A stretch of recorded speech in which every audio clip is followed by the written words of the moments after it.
함께 사도신경으로 우리의 신앙을 고백하겠습니다. 나는 전능하신 아버지 하나님, 천지의 창조주를 믿습니다. 나는 그의 유일하신 아들 우리 주 예수 그리스도를 믿습니다.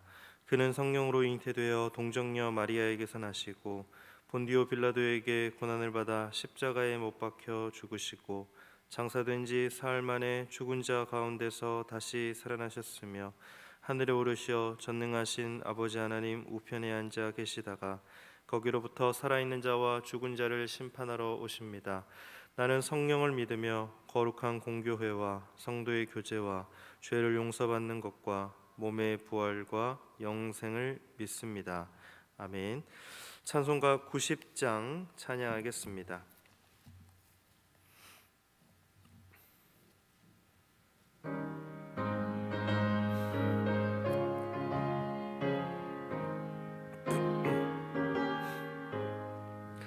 주 예수 내가 알기 전 날 먼저 사랑했네.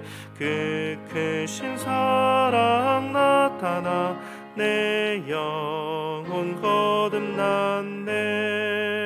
주 내 맘에 늘 계시고 나 그의 안에 있어. 저 포도 비유 같으니 참 좋은 나의 친구. 내 친구 대신 예수님 날 구원하시려고 그 귀한 몸을 버리사 내 죄를 대속했네. 나 주님을 늘 믿으며 그 손을 의지하고 내 몸과 마음을 바쳐서 끝까지 충성하리. 내 진실하신 친구여 그는 은혜 내려주사 날 항상 보호하시고 내 방패 되옵소서.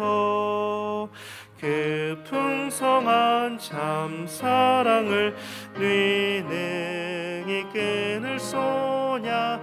날 구원하신 예수는 참 좋은 나의 친구. 오늘 우리에게 주신 하나님 말씀은 요한복음 15장 1절부터 17절까지 말씀입니다.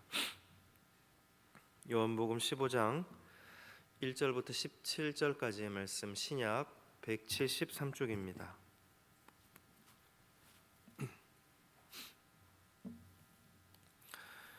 요한복음 15장 1절부터 17절까지의 말씀을 한 절씩 교독하겠습니다. 제가 먼저 읽겠습니다. 나는 참 포도나무요 내 아버지는 농부라.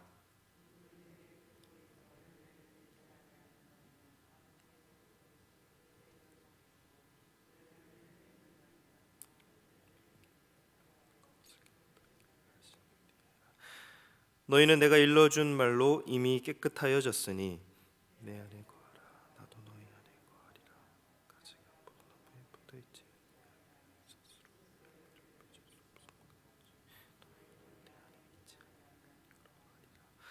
나는 포도나무요 너희는 가지라. 그가 내 안에 내가 그 안에 거하면 사람이 열매를 많이 맺나니 나를 떠나서는 너희가 아무것도 할 수 없음이라.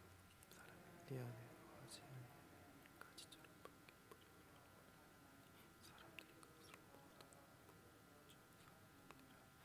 너희가 내 안에 거하고 내 말이 너희 안에 거하면 무엇이든지 원하는 대로 구하라. 그리하면 이루리라.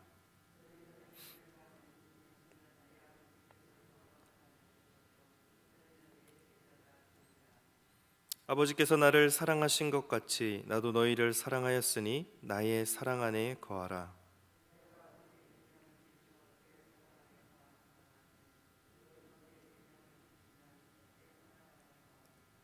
내가 이것을 너희에게 이름은 내 기쁨이 너희 안에 있어 너희 기쁨을 충만하게 하려 함이라.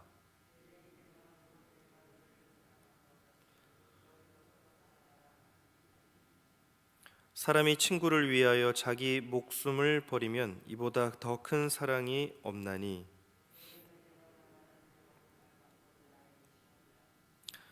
이제부터는 너희를 종이라 하지 아니하리니 종은 주인이 하는 것을 알지 못함이라. 너희를 친구라 하였노니 내가 내 아버지께 들은 것을 다 너희에게 알게 하였음이라.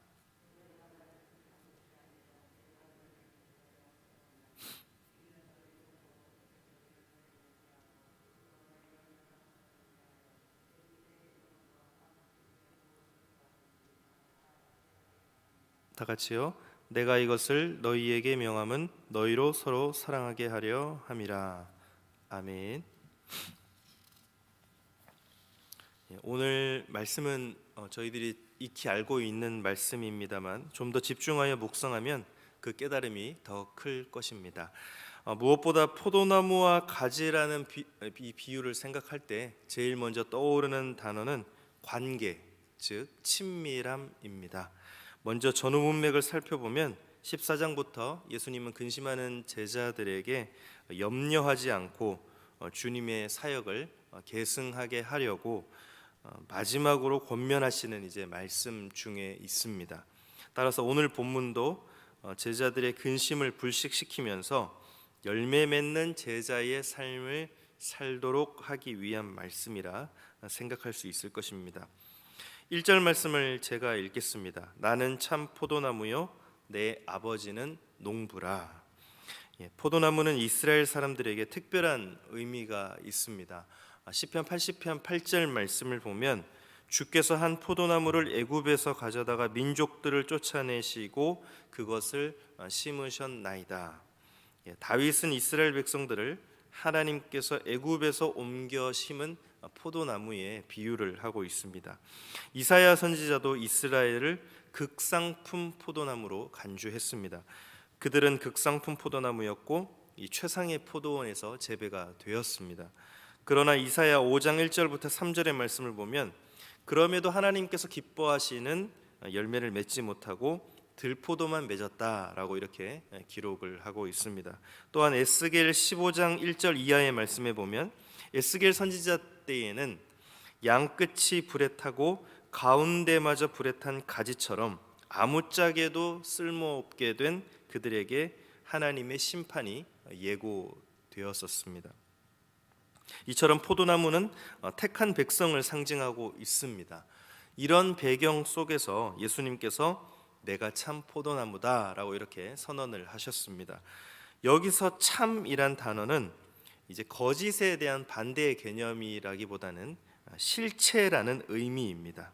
구약의 이스라엘 백성은 택한 백성의 모형이었다면 이제 예수님을 중심으로 택한 백성의 실체가 이제 신약에 와서 예수님을 머리로 한 몸된 교회라는 형태로 드러나게 되었다라는 것을 말씀해 주고 있습니다. 하나님은 포도나무를 그럼 어떻게 다루실까요? 2절 말씀입니다. 물은 내게 붙어 있어 열매를 맺지 아니하는 가지는 아버지께서 그것을 제거해 버리시고 물은 열매를 맺는 가지는 더 열매를 맺게 하려 하여 그것을 깨끗하게 하신다. 포도나무의 잎과 가지가 너무 많으면 영양분이 분산되어서 충실한 열매를 맺을 수가 없습니다. 그래서 농부는 좋은 나무를 위해서 가지치기를 하죠.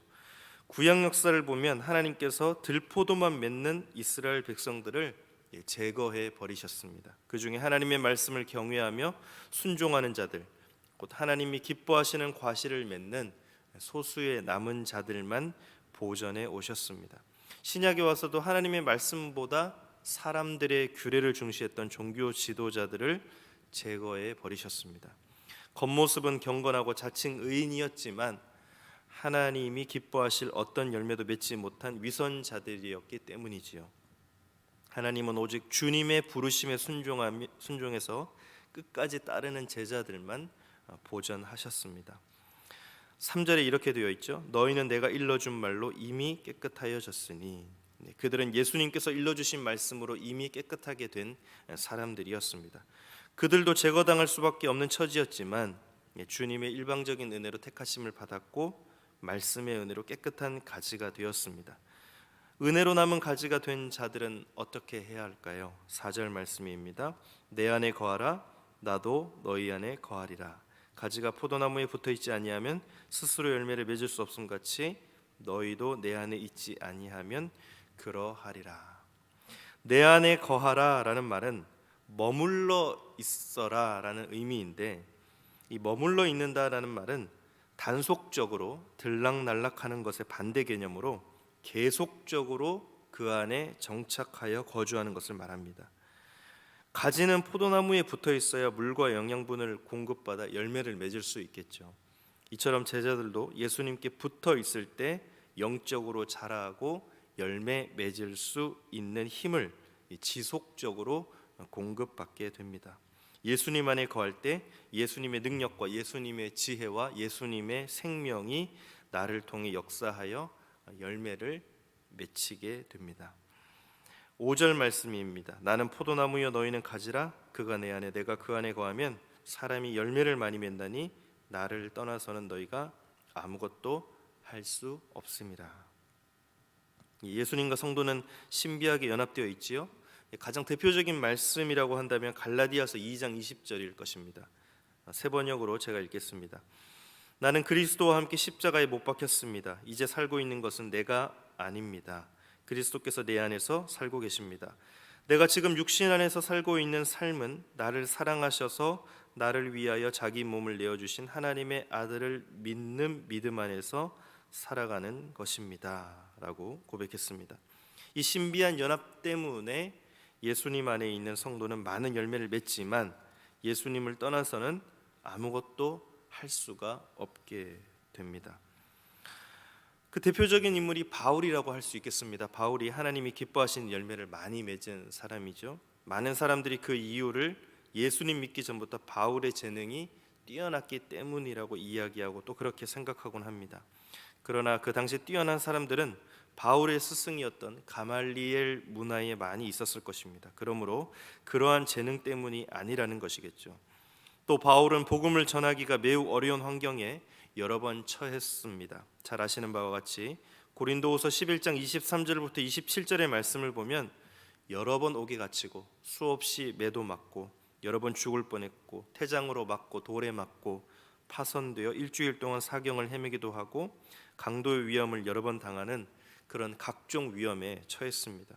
또 수고하고 애쓰고 여러 번 자지 못하고 줄이고 목마르고 굶고 춥고 헐벗었습니다. 그럼에도 불구하고 바울이 많은 열매를 맺을 수 있었던 것은 빌립보서 4장 13절에 이렇게 고백합니다. 내게 능력 주시는 자 안에서 내가 모든 것을 할 수 있느니라. 바울이 열매 맺는 삶을 살 수 있었던 비결은 주 안에 있는 것이었습니다. 바울 서신에 보면 이 주 안에 인 크리스토스라는 말이 45번 이상 나옵니다. 그만큼 바울은 주님 안에 거하고자 하는 그 의식 가운데 살았다라는 것을 말해줍니다. 열매 맺는 힘은 바울 자체의 어떤 재능이나 그런 노력에 있는 것이 아니라 주님 안에 거하는 삶에 있었던 것입니다. 주님 안에 거하지 않고서 열매를 맺으려는 시도는 포도나무에 붙어있지 않은 가지가 열매를 맺으려는 것과 똑같다, 그런 어리석은 것이다라는 것입니다. 어떤 사람은 자기가 예수님을 만나지 않았더라 하면 멋지고 화려한 인생을 살았을 것이다 라고 말합니다. 그러나 이는 근거 없는 공상이요 착각일 뿐입니다. 6절 말씀입니다. 사람이 내 안에 거하지 아니하면 가지처럼 밖에 버려져 마르나니 사람들이 그것을 모아다가 불에 던져 사르느니라. 주님 안에 거하지 않을 때 그 삶은 메마르게 되고 종국으로는 심판을 당하게 됩니다. 포도나무는 관상용이 아닙니다. 과실수인 포도나무의 존재의 목적은 열매를 맺는 것입니다. 좋은 열매를 맺지 못한다면 가지가 튼튼하고 아름다운 잎을 가졌다 할지라도 밑동부터 싹둑 잘려나갈 수밖에 없습니다. 버려지고 불에 던져지는 가지는 모양이 나빠서도 아니고 튼튼하지 않아서도 아닙니다. 오직 하나의 이유, 그것은 열매가 없기 때문입니다. 열매가 없을 때 결국 불에 던져지게 된다는 것은 무서운 심판의 말씀입니다. 그런데 이 말씀을 해석할 때 한 가지 주의해야 할 것이 있습니다. 먼저 성경이 분명히 가르치고 있는 두 가지 사실을 명확하게 붙들 필요가 있습니다. 첫 번째는 한 번 하나님의 자녀가 된 사람은 결코 그 지위를 박탈당하지 않는다는 사실입니다. 두 번째는 구원과 심판은 우리의 행위로 결정되는 것이 아니라 일방적인 하나님의 은혜로 된다는 사실이지요. 그렇다면 열매 없는 가지는 가지치기를 당하고 불에 던져지게 된다는 말씀은 참 성도 중에서도 열매 맺지 못하는 사람이 있어서 심판을 받는다라는 것으로 해석할 수 없습니다. 가룟 유다처럼 제자 공동체에는 속해 있지만 실제적으로는 주님 안에 거하지 않는 사람은 포도나무에서 떨어진 가지와 같고 그들의 삶은 하나님이 기뻐하실 열매가 없을 것이며 그들의 종국은 결국 심판이라는 것이지요. 이 땅의 교회는 참 신자와 거짓 신자가 섞여 있는 공동체입니다. 예수님의 비유에서처럼 곡식과 가라지가 세상 끝날까지 공존하여 살 것입니다. 그래서 겉모양으로는 비슷하지만 참으로 주님 안에 거하는 삶을 사는 사람이 있고 몸만 왔다 갔다 하는 무늬만 신자인 사람도 있습니다. 참으로 주님 안에 거하는 사람은 하나님께서 더욱 깨끗하게 관리하시기 때문에 반드시 열매가 맺히게 되어 있습니다. 그러나 참으로 주님 안에 거하지 않는 사람은 열매를 맺지 못합니다. 그에게 있어서 교회는 하나님의 뜻과는 다른 나름대로의 목적을 위한 수단일 뿐이지요. 심지어 기도도 자신의 욕망을 채우기 위한 방편일 뿐입니다. 욕망이 간절할 때는 기도하지만 욕망이 충족되면 새로운 욕망이 생기기까지 기도하지 않습니다. 결국 열매는 그 사람이 주님 안에 참으로 거하고 있는지 아닌지를 확인하게 해주는 그런 시금석이 됩니다. 그래서 마태복음 7장 20절에 보면 열매로 그 사람이 어떤지를 분별할 수 있다라고 기록하고 있습니다. 신약 성경은 열매에 대해서 50번 이상 언급하고 있습니다. 성경은 열매 없는 것이 매우 심각한 문제임을 지적하고 있지요. 그래서 세례 요한은 마태복음 3장 10절에 회개에 합당한 열매를 맺지 않으면 찍혀서 불에 던져진다라고 했습니다. 또 예수님을 마태복음 21장 19절에 마태복음 21장 19절에 열매 없는 무화과 나무를 저주해서 뿌리째 마르게 하셨습니다. 그래서 성경은 어떤 환경 속에서도 적극적으로 열매 맺는 삶을 살도록 명령하고 있습니다. 그래서 바울이 전도 결과 생긴 교회를 열매로 보았습니다. 에베소 성도들에게는 빛의 열매는 모든 선함과 의로움과 진실함이 있다라고 이야기했고, 에베소서 5장 11절에는 열매 없는 어두움의 일에 참여하지 말고 도리어 책망하라고 했습니다. 또 빌립보 성도들에게는 예수 그리스도로 인한 의의 열매로 충만해져서 하나님께 영광과 찬송을 돌리게 되기를 기도한다라고 말씀했습니다. 참 성도들은 이런 열매들이 삶 속에 맺히기를 소원할 것입니다. 그러면 어떻게 할 때 이런 열매를 맺을 수 있을까요? 오늘 본문 7절과 8절 말씀을 보겠습니다. 너희가 내 안에 거하고 내 말이 너희 안에 거하면 무엇이든지 원하는 대로 구하라. 그리하면 이루리라. 너희가 열매를 많이 맺으면 내 아버지께서 영광을 받으실 것이요 너희는 내 제자가 되리라. 예수님 안에 거하는 삶은 먼저 예수님의 말씀이 그들의 삶에 있는 것을 전제로 합니다. 이렇게 삶 속에 들어온 말씀은 또 기도로 이어져야 합니다.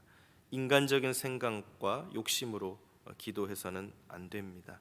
말씀 안에서 구할 때 우리의 삶에 열매가 맺힙니다. 우리를 통해 주님이 영광을 받으실 것입니다.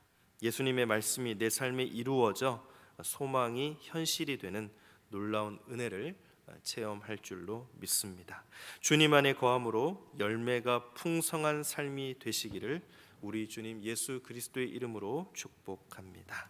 이 시간 주님 주신 말씀을 가지고 함께 기도하겠습니다. 오늘 말씀에 예수님은 포도나무요 나는 가지라고 했는데 우리가 주님을 떠나서는 아무것도 할 수가 없습니다. 내 열심이 주님의 열심이 아닌가 착각했거나 주님보다 앞서갔던 것을 회개하며 주님이 도와주시면 세상이 어떠하든지 간에 두렵지 않을 것을 믿고 함께 기도하겠습니다. 또 주님 안에 머무는 인생, 주님과 함께 동행하는 인생, 풍성한 열매를 맺는 인생이 되게 해달라고 함께 간절히 기도하겠습니다. 또 우리가 예수님과의 관계를 회복하지 않은 채 필요한 것만을 구하는 어리석은 이방인의 기도가 아니라 우리가 말씀 가운데 거하며 무엇이든지 구하면 이루어질 것이라고 약속을 믿고 상황을 뛰어넘는 소망을 가지고 기도하기를 소망하며 함께 기도하겠습니다. 이 시간 함께 기도하도록 하겠습니다. 하나님 감사합니다. 오늘 주님이 우리한테 나는 포도나무여 너희는 가지 수하신 것을 기억합니다. 우리가 주님 안에 거하며 주님께 붙어 있을 수 있도록 도와주옵소서. 주님이 도와주시지 않으면 아무것도 할 수 없음을 고백합니다. 그러나 주님이 도와주시면 세상이 어떠하든지 간에 두렵지 않을 줄로 믿습니다. 주님 안에 머무는 인생, 주님과 함께 동행하는 인생, 풍성한 열매 맺는 인생이 되게 하여 주옵소서. 예수님 안에 머물러 있으라는 명령에 어떻게 구체적으로 순종할 것인지에 대해 다시 한번 묵상하며 주님과의 관계를 올바르게 하고, 내 인생의 가장 중요한 것은 주님과의 관계라고 그것을 내 삶에 실천하며 또 그것을 믿음으로 확고히 붙잡으며 우리가 예수님과의 관계를 상실하지 않도록, 그것이 끊어지지 않도록 주님 도와주옵소서. 우리가 마음의 소원의 기도 제목 가지고 또 말씀의 삶의 중심이 되어 기도하며 그 말씀으로 상황을 뛰어넘고 소망을 삼고 주님 안에 기도할 수 있도록 도와주시고, 소망이 현실이 되는 놀라운 은혜를 경험하고 오늘도 구체적으로 주님 안에 들어가 정말 열매 맺는 인생이 될 수 있도록, 또 하나님과의 관계가 올바른 상황 가운데 주님과 있는 그러한 삶을 살아갈 수 있도록 도와주옵소서. 하나님 감사합니다. 예수님은 포도나무요 나는 가지입니다. 주님을 떠나서는 아무것도 할 수 없음을 고백합니다. 내 열심이 주님의 열심이 아닌가 착각하거나 주님보다 앞서갔던 것을 회개합니다. 주님이 도와주지 않으면 아무것도 할 수 없음을 고백합니다. 주님이 도와주시면 세상이 어떠하든지 간에 두렵지 않을 줄 믿습니다. 주님 안에 머무르는 인생, 주님과 함께 동행하는 인생, 풍성한 열매 맺는 인생이 되게 하여 주옵소서. 예수님 안에 머물러 있으라는 명령에 어떻게 구체적으로 순종할 것인지에 다시 한번 묵상하며, 또 바쁘다는 핑계로 말씀 묵상과 기도를 소홀히 하지 않았는지를 돌아봅니다. 주님과의 관계가 내 인생을 결정하고 내 인생의 가장 중요한 것은 주님과의 관계라고 입술로는 고백하지만 때로는 삶에 지쳐 삶에 이끌려 돈이나 집이나 권력, 명예를 더 중요시하는 삶을 살아갔던 것은 아닌지, 우리가 예수님과의 관계를 상실할 때 모든 것을 잃게 될 것이라고 말씀하셨는데, 우리가 예수님과의 관계를 회복하고 또한 예수님의 말씀 가운데 거할 때 우리가 무엇이든지 구하며 또 말씀의 삶의 가운데 있는 그 상황 가운데 말씀으로 상황을 뛰어넘는 소망을 가질 수 있도록 인도하여 주옵소서. 오늘도 예수님의 말씀이 내 삶에 이루어지게 하여 주옵소서. 소망이 현실이 되는 놀라운 은혜를 다시 한번 체험하는 은총을 베풀어 주옵소서. 오늘도 말씀 가운데 구체적으로 기도하며 세상 가운데서 열매 맺는 인생이 되게 하여 주옵소서. 이 모든 말씀 예수님의 이름으로 기도드립니다. 아멘. 하늘에 계신 우리 아버지, 아버지의 이름을 거룩하게 하시며 아버지의 나라가 오게 하시며 아버지의 뜻이 하늘에서와 같이 땅에서도 이루어지게 하소서. 오늘 우리에게 일용할 양식을 주시고 우리가 우리에게 잘못한 사람을 용서하여 준 것 같이 우리 죄를 용서하여 주시고 우리를 시험에 빠지지 않게 하시고 악에서 구하소서. 나라와 권능과 영광이 영원히 아버지의 것입니다. 아멘.